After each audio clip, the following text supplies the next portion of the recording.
ખેરગામમાં જોખમી રીતે સ્ટંટબાજી કરતા શખ્સોની અક્કલ ઠેકાણે આવી. પોલીસે ચારેયને કરી છે ધરપકડ. 9મી ઓગસ્ટના રોજ વિશ્વ આદિવાસી દિવસ નિમિત્તે જિલ્લાના 20 તાલુકાઓમાં કાર્યક્રમ યોજાયા હતા.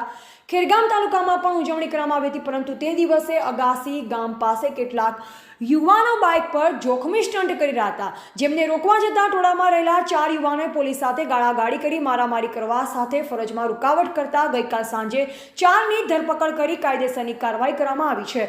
સ્ટંટ દરમિયાન એક યુવાનના પગમાં ઈજા થઈ. વિશ્વ આદિવાસી દિવસ નિમિત્તે ખેરગામના અગાસી ગામના જાહેર રોડ પર કેટલાક યુવાનો જોખમી રીતે સ્ટંટ કરી રહ્યા હતા. સ્ટંટ દરમિયાન રોડ કિનારે ઉભેલા યુવાન ઉપર પણ બાઇક અકસ્માત થયો. જોકે તેમાં કોઈને ઈજા થઈ નથી, પરંતુ બીજા એક સ્ટંટ ચાલકે સામેથી આવતા વાહન સાથે જોરદાર ટક્કર થતા સ્ટંટ કરનાર યુવાનના પગમાં ગંભીર ઈજા થવા સાથે ફ્રેક્ચર થયું, જેને તાત્કાલિક સારવાર અર્થે ખસેડવામાં આવ્યો. આ ઘટનામાં ખેરગામ પોલીસે સ્ટંટ કરનાર સામે પણ કાર્યવાહી કરી કેસ નોંધ્યો છે.